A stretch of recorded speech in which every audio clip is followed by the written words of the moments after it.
worry, it's coming. I'm going to collect the quiz is coming. Collect.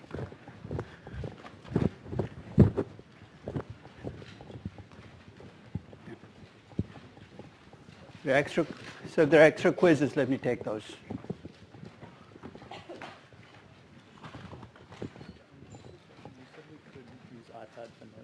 You can use the iPad for notes, yeah. You guys have not got the quiz yet, right? So there's a few more coming.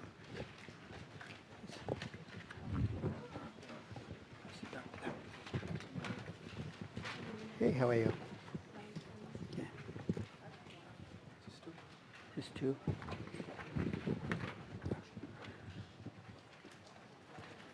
Pass it back there. Yeah. Don't start yet.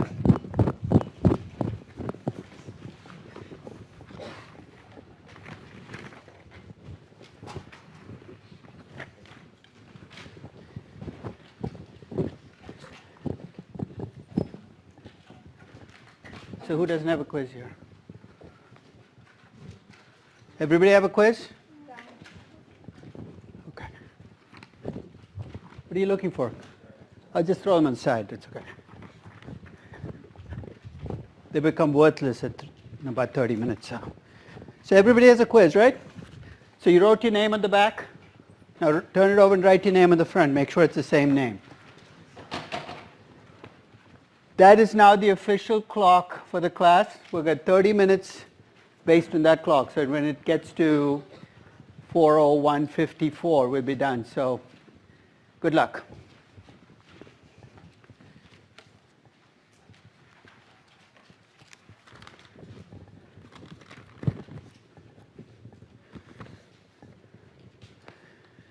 Try to keep your work on the quiz itself, but if you have to scratch out and do it on a fresh sheet of paper, don't worry about it. You can just slip it in the middle.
Excuse me, if you got a phone that's buzzing or doing whatever it's doing, could you do something to it?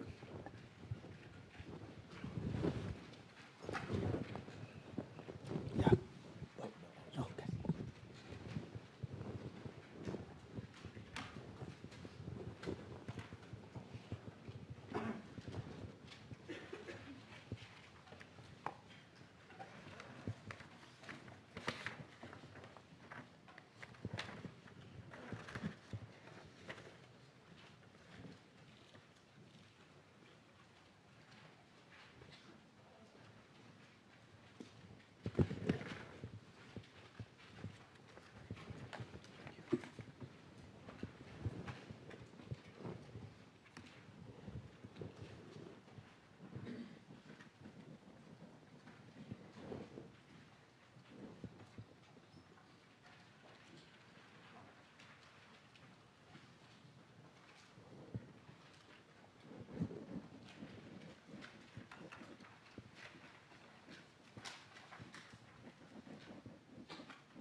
Got about 10 minutes left.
about 2 minutes left.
Okay, time is up. Please hand your quizzes in towards the end of each row.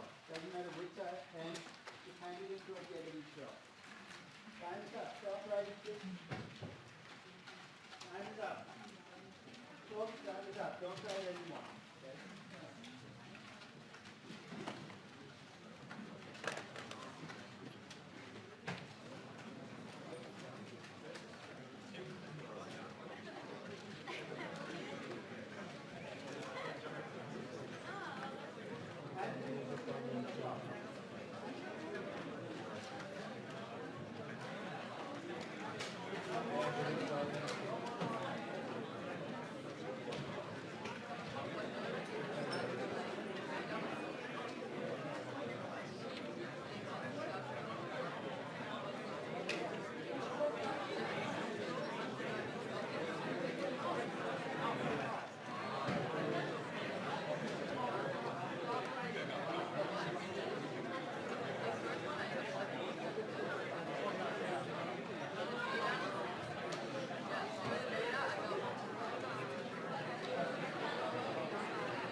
You got that side as well? Okay.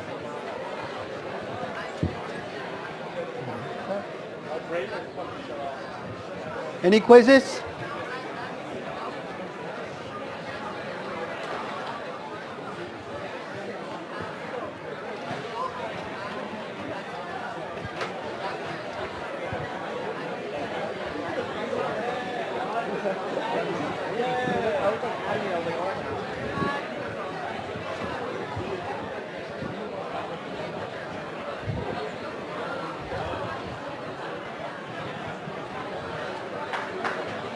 Stragglers in my row. Okay.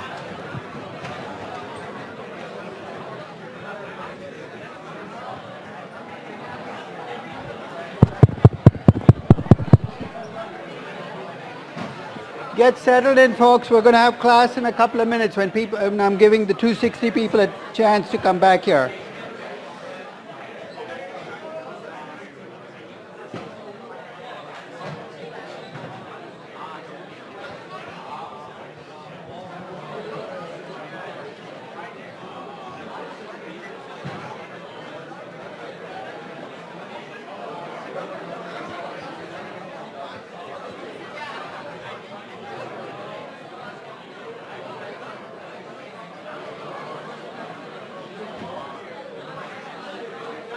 Okay. So while we're waiting, were there any surprises? What? Not right now. I'll tell you why. Okay, folks, get settled in, please.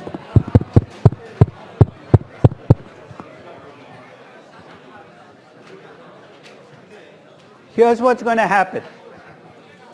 The people in 260 will straggle in, will start class, but Sam and Courtney are in the other room, and one of them is going to come and collect the quizzes from here.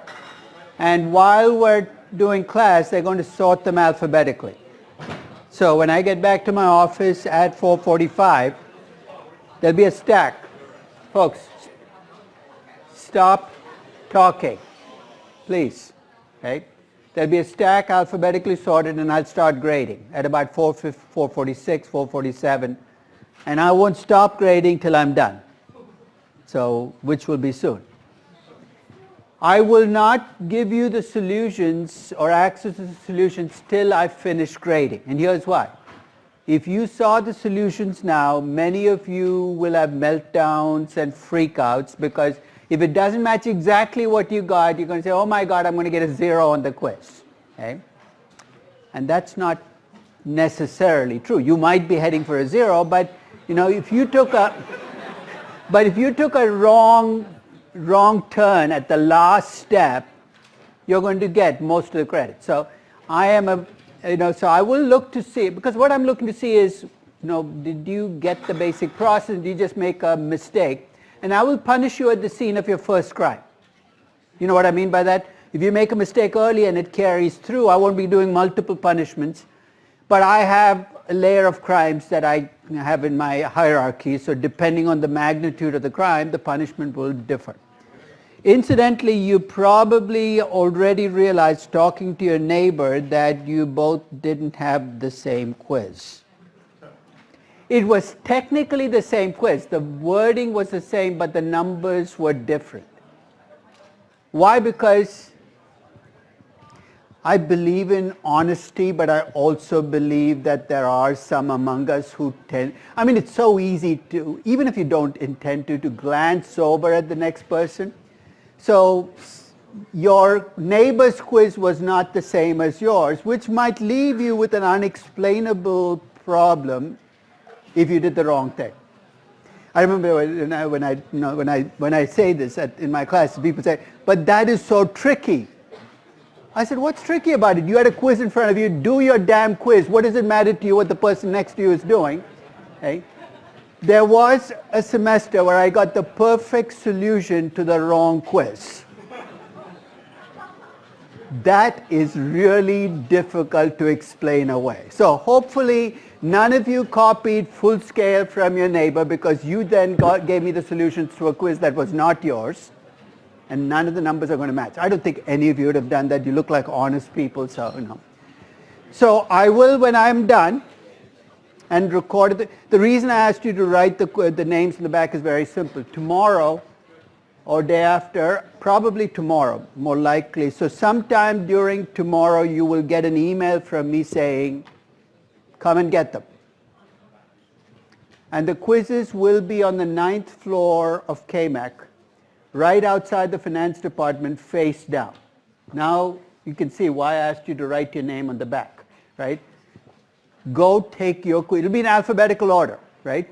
Go take your quiz out. Don't browse. You know where your name is in the alphabetical order. Just take your quiz out. Don't look at other people's grades. There's no other way I can return these quizzes. I can't return them in class because that'll waste an entire class. And that way you'll have to wait till Wednesday to get it. You will get it tomorrow. Just pick it up. And I will send you also the solutions to both quizzes in that email with a grading template. So you'll see what you lost points for. You can check your score against it. And I can promise you, I make lots of mistakes grading. Why? Because, at some point, like 9 o'clock, I'm watching Netflix and grading. If something happens on Netflix, I might screw up. Something that pisses me off usually will make me go off in the wrong direction. So if you see a mistake in the grading, don't take it to the TAs. They have absolutely nothing to do with this. You will have to come and talk to me. If you've been avoiding that all semester, you can't avoid it much longer. So if you have a problem with the grading, come by and talk to me. Question? Can we see our grade online class? I'm sorry? Can we see our grade online? You will, but there'll be a lag because once I've graded and recorded in my spreadsheet, I will hand it to the TAs to record. So you will probably know your grade before you see it on NYU classes because it probably won't be till Wednesday that they record it. But sometime tomorrow you will get the emails. Okay. So, any other questions? So here's what we're going to return to where we were, and as I said,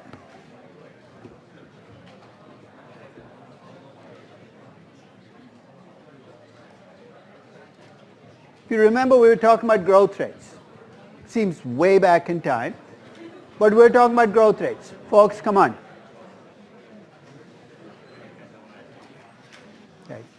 We were talking about growth rates and we were talking about looking at how much a company reinvests and how well it reinvests and that neat little equation that tied growth to a reinvestment rate and a return on capital.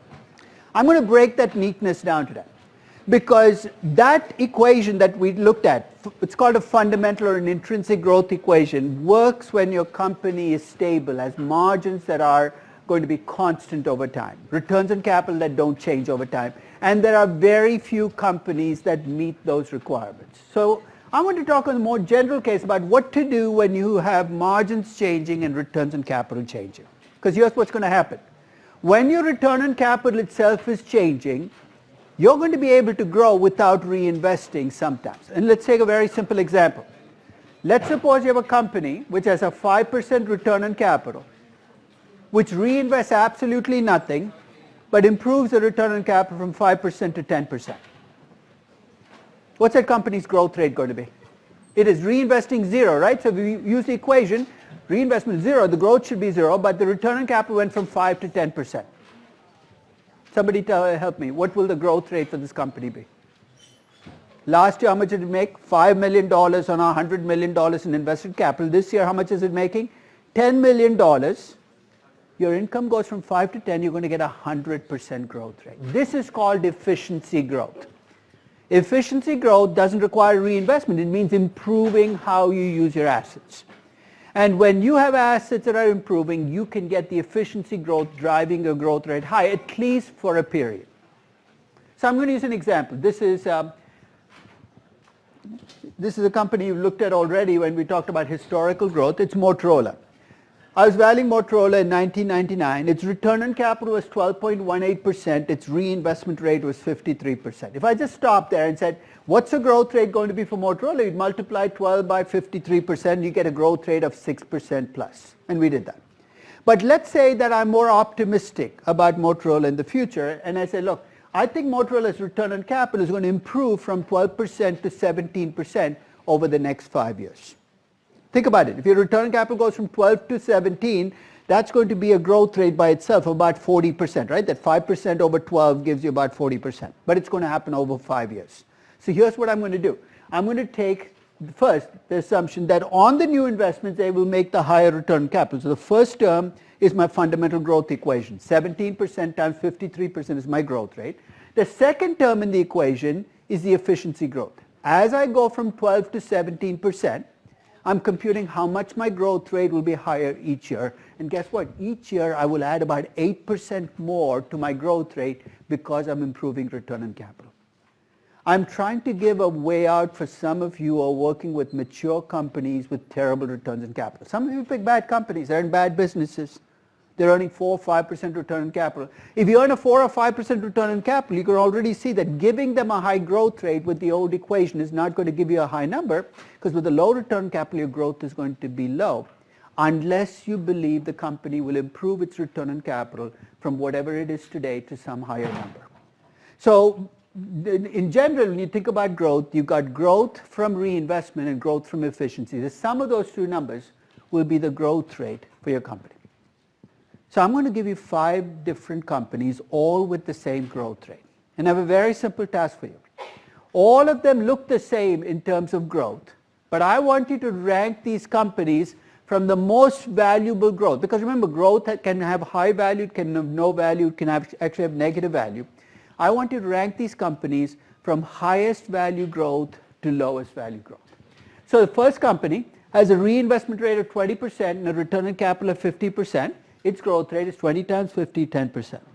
The second company has a reinvestment rate of 100%, return on capital of 10%, has a growth rate of 10% as well. The third company has a return on capital of 200%, a reinvestment rate of 200%, a return on capital of 5%, 200% times 5% is 10% as well.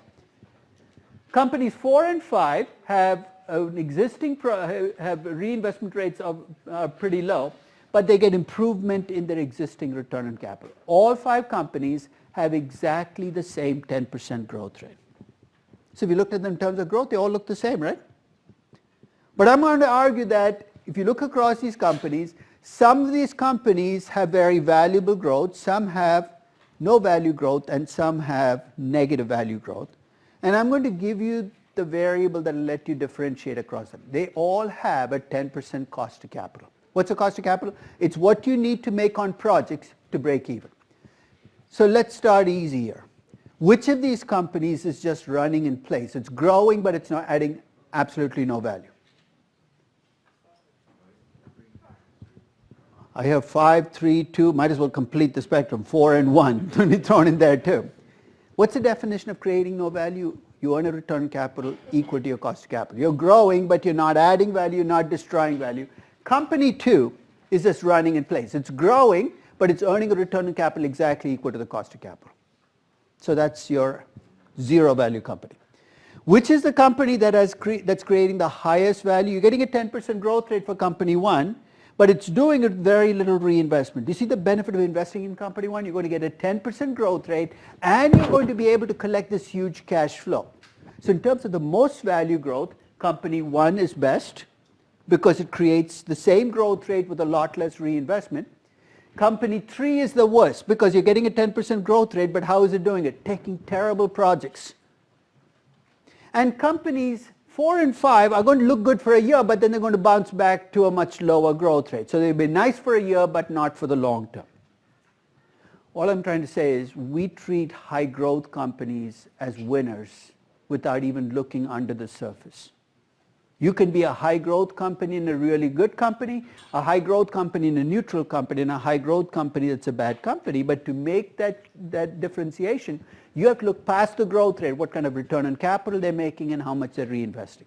That's why in all of the valuations we've done so far, I emphasize the reinvestment part as much as I do the growth. It's easy to grow, but it's really difficult to grow without reinvesting a lot of money. And that combination is what drives the value of growth. So that's one perspective on growth. Basically, we're building it up to growth based on how much a company reinvests and how well it reinvests. A lot of companies, though, when you think about growth, you have to come from the top down. What do I mean? You have to start with revenues and work down. Take a company like Casper. What's the return on capital for Casper right now? You don't have to give me a number, positive or negative. It's a big negative number. What's its reinvestment rate? Big negative number, because the denominator is negative. You're saying this is very convenient. Big negative times big negative is big positive. But that doesn't help you with Casper because they're already losing money. So with Casper, what do I have to do? I have to grow the revenues first. Then I have to map out a pathway for the margins to improve over time, because the margins stay negative, they're sunk. And finally, I've got to close the loop by saying how much will they need to reinvest to get those plans for revenue growth to come to fruition. This is exactly how I did Tesla, right? I start with revenues first, then I work to a margin, and then I said how much will I need to reinvest, using that sales to invested capital as my proxy for how much you're reinvesting. You're already seeing the levers that I would use in any generic valuation. So let's look at how this would play out. And I'm going to go back in time to July of 2015 to another Tesla valuation, an earlier point in time. At the time that I valued them, the revenues were $2 billion. Today the revenues are $25 billion. So July 2015, the revenues were $2 billion. And I faced a challenge. I had to make the small revenues into big revenues and their losses into profits. So here's the first step. I projected out revenues and I gave them luxury automobile revenues. My story in 2015 for Tesla was going to be a luxury auto company. That story has obviously shifted more towards the mass market, especially with the Tesla 3 and the $35,000 Tesla 3, which never came to fruition, but at least there's talk of making a mass market auto.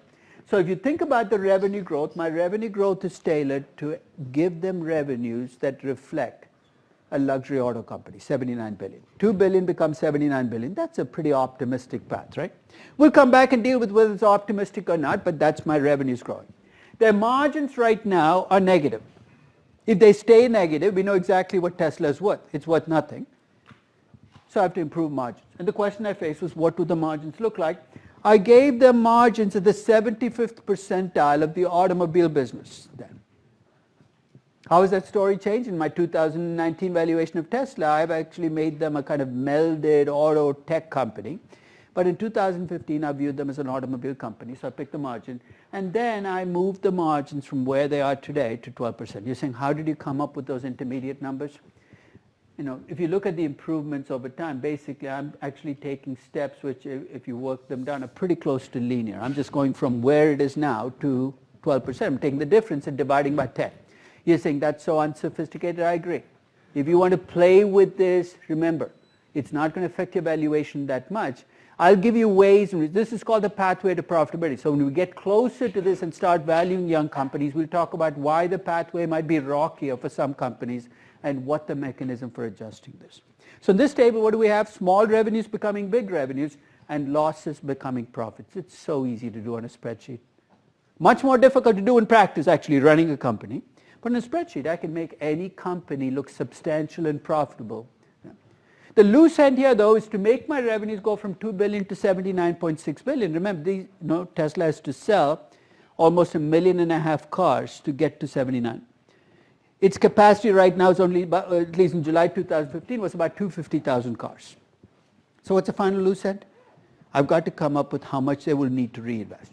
And this is what I did. I basically took the change in revenues every year, which I projected based on my projections, and I said, well, how much will they need to reinvest to get that change in revenues? And in July of 2015, I still viewed Tesla primarily as an automobile company.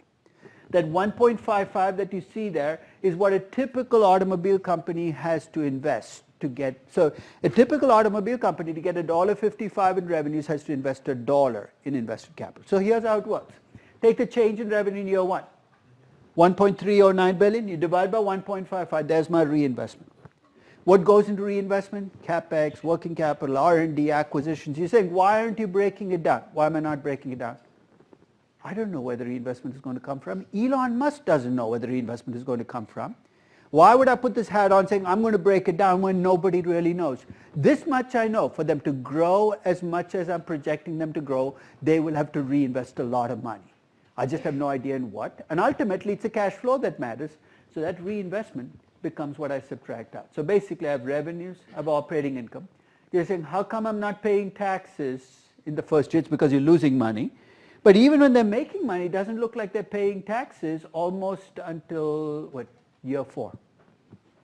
So why aren't they paying taxes in the first 3 years? We talked about this. You have a money-losing company, what happens? Your NOL grows as you lose money. So initially, at least, those NOLs are protecting them. And then finally, they start to pay taxes. So you have after-tax operating income minus reinvestment. And do you see what the free cash flows look like in my optimistic story? This is a company that's going to burn through cash, at least my July 2015 story, like nobody's ever burned through cash. It's going to have 9 years of negative cash flows even though their margins turn positive. Why? Because I'm mapping out this incredibly ambitious growth plan for them. This is the dark side of having companies that explode in growth, is there's going to be a reinvestment that drains your cash flows. Eventually, the company becomes a regular company, right, with operating income and reinvestment. But what I'm doing on the sheet is mapping out that pathway to get there. So in summary, I know some of you are valuing young companies. Do it in 3 steps. First, you got to tell a story about revenues and what you think they will do over time. Second, you got to tell a story about margins and how they will improve over time. And third, you have to tell a story about reinvestment and tie it to your growth rate. And those stories will all come together in your numbers. And are those numbers going to come through? Not, in fact, you know with certainty you're going to be wrong, but all you can do is make the best judgments you can given what you know today. So if you ask me to summarize all of the different ways of thinking about growth, you can look at historical growth. We talked about what the problem with historical growth is. It's not a good predictor of future growth. You can outsource it and ask managers or analysts what they think the growth rate is, but the problem is they're not very good at forecasting growth. Or you can take responsibility to estimate growth and tie growth to how much you reinvest and how well you reinvest. But if your margins are changing, you have to bring in an efficiency component. But most generally, if you have to value a company, you can start with revenue growth, then move to margins, and move to reinvestment. Which one will be right for your company? I don't know, because it'll depend on the company.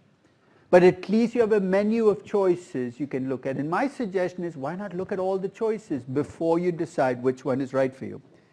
Because I can't prejudge what will work for you. Any questions about growth? I know that the quiz has kind of left you shell-shocked. Hey, it's okay. It's just a quiz. It too will pass, right? So by tomorrow, it'll start to become something you look at your rearview mirror. Today, it's too raw. I won't go there. No. So let's talk about the final piece in every valuation. We talked about cash flows. We talked about discount rates. We've talked about growth rates. But remember I said the value of an asset is the present value of the expected cash flows on that asset. And if you're a company, I said, that company could last forever. And you can't estimate cash flows forever. So when you see discounted cash flow valuations, here's what you will tend to see. You will see people estimating cash flows in the next 3 years, the next 5, the next 10. At the end of the 10th year, they will estimate what's called a terminal value. Why? Because they're tired. They want to get done. And the question is, how do you come up with a terminal value? And it's a big deal because that number by far is the biggest number in your valuation. So I'll give you 3 ways in which you can estimate the terminal value, one of which should never be used but gets used all the time, and the other 2 are legitimate contenders. The first way you can get terminal value is to have a liquidation value. Basically, at the end of year 5 or year 10, you say, I'm done. I'm going to liquidate the assets, and that's perfectly consistent with the discounted cash flow model. Why? Because you have a company with a finite life. You have a mine that you own. At the end of the 10 years, there's nothing left. It's just a hole in the ground. There's no terminal value forever. That's why when I valued Aramco, at the end of 50 years, what was my end terminal value? There's nothing. Because once the oil is out of the ground, what are you going to pay for? Sand? I mean, that's what's going to be left, right? In fact, you might have a stretch of liabilities that you might have to deal with in terms of cleaning up if you were in some other market, but Aramco can probably walk away from all those empty, whatever they leave. So liquidation value is okay. Obviously, assuming a growth rate in perpetuity has to be okay because it is a discounted cash flow model, though it does make assumptions about the company continuing. So already I've kind of given you the answer as to when you should, which approach you should never use, which is you estimate the terminal value at the end of year 10 by using a multiple. If any of you have worked at a bank, this is how 80% of discounted cash flow valuations in banks are done. You project out the cash flows for the next 10 years, and at the end of the 10th year, you apply a multiple to EBITDA, 6 times EBITDA, 8 times earnings, 2 times book value. You think, what's wrong with that? Where do you get those numbers? And he says 6 times EBITDA. The banker says, use 6 times EBITDA in year 10 for this company. Where does that 6 times EBITDA come from? It could be from the guy who used it before, or it can be looking at the peer group and seeing what they trade at, right? Which is really pricing. If your biggest number in your DCF is a pricing, then it's no longer a DCF, it's a DCF. I call these Trojan horse valuations. Remember the legend of the Trojan horse? You don't? I'll tell you the story. It's actually a fun story. It might take your mind off the quiz. So about several thousand years ago, people had nothing to do. There was no Netflix, no TV. So what do? They fought multi-year wars. So the Greeks and the Trojans have this like 50-year war going on. So as part of this war, the Greeks surround this Trojan town. And they put it under siege. So years of siege. And so you're a Trojan. Think like a Trojan. You've been trapped in this town for the last 7 years. You haven't been able to visit your relatives for a while. And then the Greek head of the military comes to you and says, would you like a gift? Let me ask you a question. You've been under siege for 5 years. The Greek army says, would you like a gift? What's your reaction? You should be a little skeptical. The Trojans were not. That's the reason there's no long history of the Trojans. They obviously were not that bright. So they say, okay, we'd love a gift. And the Greek army gives them a gift of this big wooden horse, huge. Now, what do you do with a big wooden horse? I don't know. But the Trojans, as I said, were not very bright. So the Greeks wheel in this big wooden horse into this Trojan town. The Trojans shut the gate then and say, oh, those nice Greeks, they're not that bad. And in the middle of the night, the back of the wooden horse opens up, and all these Greek soldiers who were inside the horse come out of the horse, and the town falls. Hence the saying, beware of Greeks bearing gifts. Right? You're saying, what's this got to do with valuation? So when you do a DCF, what do? You're focused on cash flows in year 1, year 2, year 3. And while I'm focused on your cash flows in the next 10 years, what do? You open the back of the DCF and you put 6 times EBITDA and it slips out. You've essentially taken over my DCF. If you see a DCF where your terminal values are pricing, you might have, if you're the low person in the totem pole there, don't speak up, don't do something stupid. But this is not the way you should be doing an intrinsic valuation.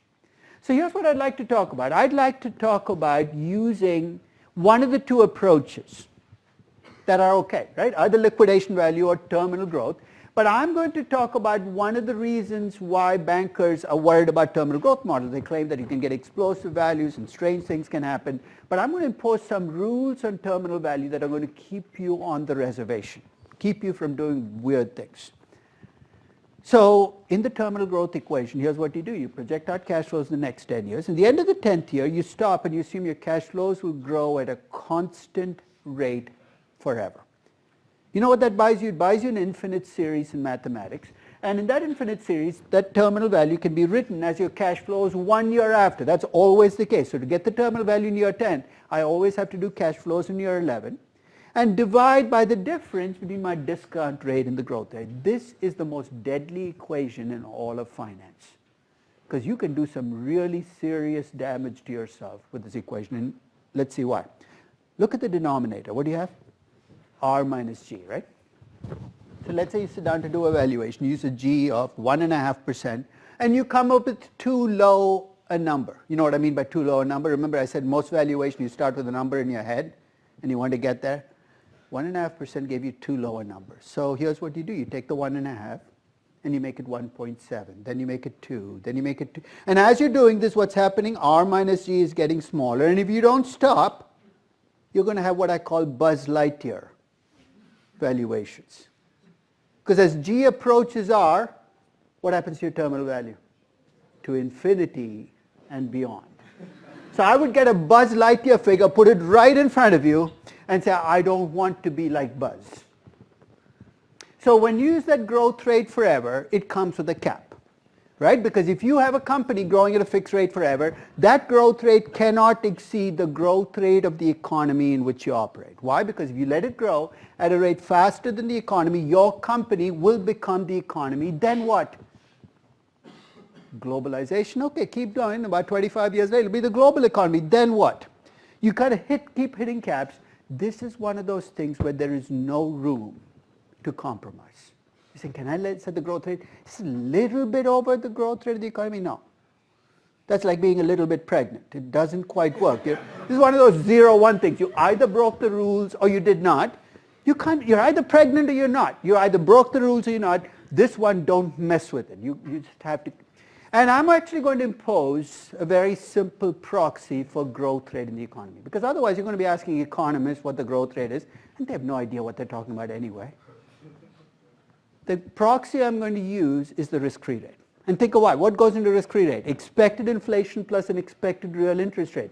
Remember I showed you that graph of intrinsic risk-free rates?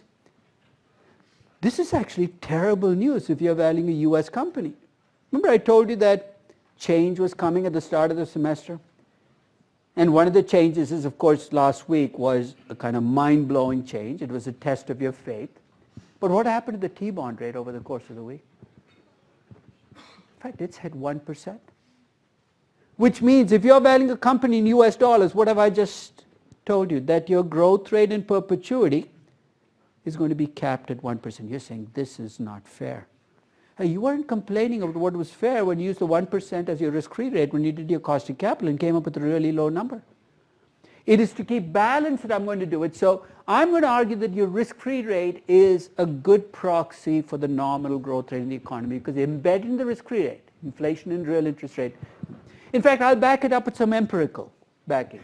If you go back in time and you look at the risk-free rate at the start of each period and what the actual growth rate was in the US economy over the period, the best predictor of US economic growth for much of the last 50 years has not been some super macroeconomist sitting somewhere, it's been the T-bond rate. At the start of every decade, you look at the T-bond rate, you look at the growth rate of the day. So this is both a pragmatic choice and one that takes a huge load off my shoulders because I'm not sitting there saying, well, what growth rate can I use? It also means that if you do your valuation in a different currency, Indonesian rupiah, you get a little more leeway for your growth rate, right? Why? Because you have a higher risk-free rate. You're saying, good, let me value every company in rupiah. Remember, what one hand gives you, the other hand will take away. The same forces that allow you to use a higher growth rate will also allow you to use a higher discount rate. So what we're trying to do is stay consistent, and the argument for using the risk-free rate as a proxy for long-term growth both comes from the underlying fundamentals as well as the empirical reality that it is a pretty good predictor of long-term growth of the economy. So I would argue that rather than sit there asking yourself what will the economy grow at and second guessing yourself, that you basically take the risk-free rate, use it as a cap, because implicitly you're making assumptions about the future of the economy with your risk-free rate, and you're trying to be consistent to make the same assumptions in the numerator. One reason the last decade has been really tough on people doing DCF valuations is they're continuing to use growth rates from their past. So 20 years ago, the conventional wisdom was the US economy grows at about 2% in real terms. You had a 2% inflation rate, we'll use a 4% growth rate. And they continue to use the 4% growth rate while lowering the risk-free rate from 3 to 2 to 1.5%. And you can already see that if you use a 4% growth rate forever in the numerator and you cap your risk-free rate 1.5%, your valuation is destined to implode. So that's the first thing. When you get to that terminal value and I ask you what your growth rate is, I'm asking you to hang yourself by making the wrong choice. In fact, many of my spreadsheets, I lock you into using the risk-free rate because I don't want you to make that choice. But now at least if I ask you to make the choice, you have a sense of why you want to stay constrained. Any questions about your growth rate forever? Yeah. How do you know what the risk-free rate will be 10 years? Then use a different. So if you think it's going to be 3% and you decide to change your risk-free rate to 3%, you could use the forward markets. We can ask it about how do we know what our margins will be in year 5? So don't even start with that. We don't know. But if you believe that rates today are too low and they're going to climb in the next 10 years and you want to use 3%, your risk-free rate will be 3%, your growth rate will be 3%, and guess what your terminal value will look like? Pretty much what it was if you left it at 1%. This is the great thing about tying the two, is whatever you change in one will also happen in the other, which saves me a huge amount of headaches, right? I'm not sitting there, what will the T-bond rate be 10 years from now? Because it's a distraction. I want to value Casper or Tesla, not get focused on the risk-free rate 10 years from now. But you're free to do that, but then make sure your growth rate also adjusts. Don't wait too long to put your company into stable growth, because many people say, I have a high growth company, can I wait 25 years, can I wait 50 years? No. So when you sit down to value a high growth company, let me ask you a question. Let's say it's Casper, right? Lots of potential. And I ask you to set a growth period, less than 5 years, 5 years, 10 years, more than 10 years. What's your first instinct? It's a high growth company, why don't I go with 20 years, 25 years, 30 years? Well, the answer to this is an empirical question. Right? How long does growth last at growth companies? And there is actually some research that shows and then what the typical growth period is for a growth company. And this is one of my most depressing graphs if you're a growth investor, because it looks at, the graph is not there, okay, never mind. Right? No, it'll be later in the slide somewhere. But it actually looks at young companies and how long they grow. You know what the median growth period for a growth company is? About 3 to 5 years. So when you use, I've never used more than 10 years in a DCF. And people say, well, how come you don't use 25 years? And they name companies that have grown for longer than 10 years. And you can name some of them, right? Microsoft, Apple, Facebook, Google. What does the fact that you can name companies that have grown for long periods tell you about these companies? They're the exception, not the rule. If I value every company to be the exception, I'm begging for trouble. To me, if I get to 10 years and you keep growing, it's icing on the cake, and I want to keep it, not hand it over to whoever's selling me the stock. So that's why I stop at 10 years, not because I'm being unrealistic and expect no company to ever grow longer than 10 years, but because I think I'm already at the 90th percentile of growth periods, and I would stop there. And one of the factors that determines how long I will allow a company to grow is how strong its competitive advantages are. That corporate strategy class finally can come to some use, because I'm sure you talked about all of the potential competitive advantages, right? Brand name, economies of scale. Here's where you bring that to use. If you have a company with strong and sustainable competitive advantages, you can let it grow for a much longer time period than if you have a company that does not have those advantages. So if you thought valuation was just about the numbers and you could stay on a spreadsheet, you got to forget that, because you got to step back and ask those questions. They're qualitative questions about that competitive advantage. Because the stronger and more sustainable your competitive advantages, the longer your growth period can be. One of the reasons when I first valued Groupon, I gave them only a 3-year growth period, even though they were a high growth company, is I could not think of any strong and sustainable competitive advantages there. So when you look at Casper, that's a question I would ask myself. And this makes me, if I were an investor in Casper, it would be the one that worries me the most. What's its competitive advantage? It can't be better mattresses. Why not?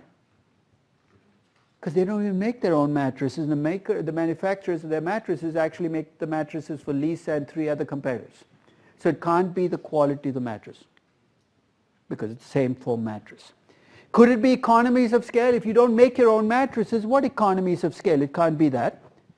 Right now, their only competitive advantage is they're a really clever marketing company. I still remember that. I mean, 8 years ago, if you took the subway in New York City, you saw a Casper ad, right?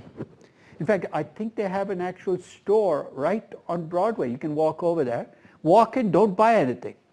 I had to buy a pillow when I got my apartment here, and I walked in there and said, a pillow costs almost as much as a mattress. I said, I'm not buying a pillow here. I lie on rocks, right? But it's a clever marketing company. And my concern with clever marketing is not it's a strong competitor, but it's not sustainable. Why? It's built on people and ideas, and people and ideas can leave. So think about what makes your company special, because that's going to give you at least a sense of how long growth can be. I know you're reaching the end of your tether, so just one more slide and we'll be done. You get to year 10. And you tell you set your company down and say it's a stable growth company. So you give it a growth rate which is reasonable. Let's say it's 2% or 1% a year forever.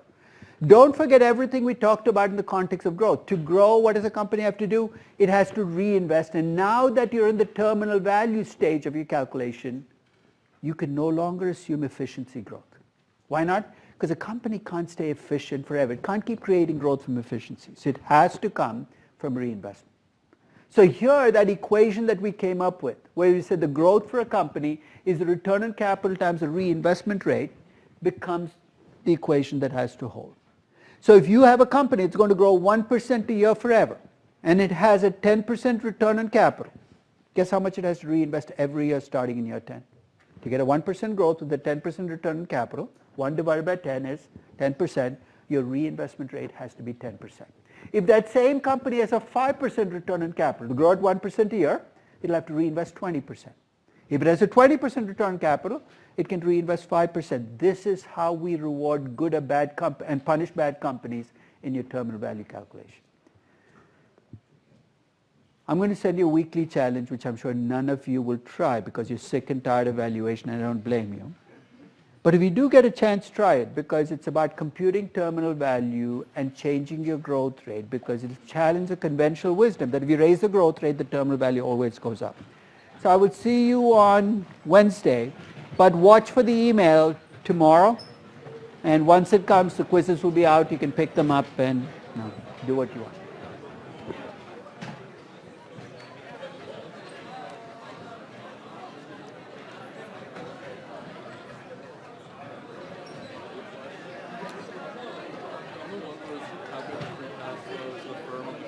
Yeah. Or just like the past year. I didn't know if in working capital cash was included or not, so I stayed in the assumption that to assume that working capital is not. I can't do that because we talked about it specifically in class, right? What do we say? What's working capital in class?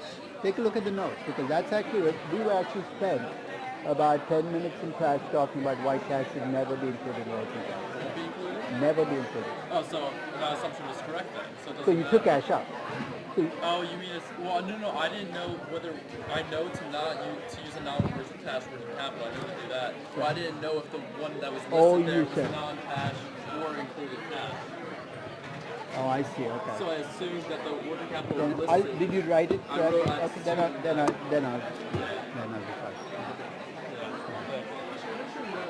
Cluster world over their assets is people. So this the growth rate that you're showing them is not going to be sustainable. It's not even people. It's a marketing team. It might not even be in-house for all you know. It might be a very clever advertising agency. So how about consulting companies like their growth That's rate? different, right? Casper's not even people. That's a marketing. With McKinsey, it's obviously people. People and ideas. So you what's said, the point? You said like people and ideas can grow. So like their growth rates are not So sustainable. if you're McKinsey and you want to make yourself valuable, what do you have to do? You have to create an infrastructure that is in fact something your people need to create value. That if you went off and worked for KPMG, you can't create the same value. It can come to the fact that your client list is much more lucrative. So the same person at KPMG can have exactly the same skills, but they can't reach the same kinds of companies. It could be that you have a database you've accumulated over time of what you've, and this is something consulting firms have to remember, is if you can collect what you know and have learned over 50 years of consulting and create kind of a shared knowledge base, it can't walk out. So if you're a consulting firm and you ask me, how do I keep value up? I'll say it definitely is not from just hiring the most expensive consultants and letting them be free agents, because then you're asking for trouble. This is exactly the problem investment banks had, right? They decided that money was the only thing you want to compete on, so guess what started happening? Traders just went to the highest bidder. If you bid for human capital and you let it go to the highest bidder, there goes your excess return out of the door. So good consulting firms, the consultants are a critical part, but they're also creating an infrastructure that makes those consultants more valuable within their infrastructure than elsewhere. So that growth comes from those. So part of it comes. So basically, even if they leave, they're not taking the entire growth from it. Sure. Whereas there are some consulting firms that are just a collection of smart consultants, right? There's nothing holding them together. Those consulting firms can be very, this often law firms this happens, right? Where you have a very lot of successful lawyers, but there's nothing holding them together. So when the lawyers leave or die, the law firm just basically crumbles. And law firms often can go from being very successful law firms to basically dust if the people leave. So the very best consulting firms, the McKinseys and the Bains, tend to be more than just a collection of consultants. The human capital matters, but the human capital in conjunction with what they offer. So, exactly. The technology is less so, right? Technology you can buy. It's got to. That's why it's kind of, you got to create a culture. It's got to be shared knowledge. It's got to be something more than we've got big computers and smart consultants. But then I'm going to say that's nice. I'll give you value while they last. But guess what they're going to do? They're going to keep looking for a higher bidder, and they're going to go to somebody who pays them more. And you don't have a strong and sustainable competitive edge. I'll give you 3 years of good revenues and income, but then I'm going to fade it down very quickly because you're competitive. So not all consulting firms are built into it. Hi. So you're Lena? Yes, Yeah. Lina. Yeah. Nice to meet you. Yeah. Can you make it work on the verb? Elina, right? Elena, yeah, Elena. ENA or ELIN? E, Uh-huh. E, Uh-huh. L, I or E? L, Yeah, I got the L. I, Aye. and A. And I have a question like this lecture is for ungraded. It's the same thing. I teach the same class for the MBAs as well. And this is finance major, right? The finance No, it major. doesn't work. Because finance is undergraded. I noticed that I don't have a lot of data. We are talking about personal finance, personal financial planning, and it's not a global. This is the valuation class. This is evaluation. So usually it's the third or I'm thinking fourth or about fifth. changing the university. What's the sequence? You take foundations first? Foundations and public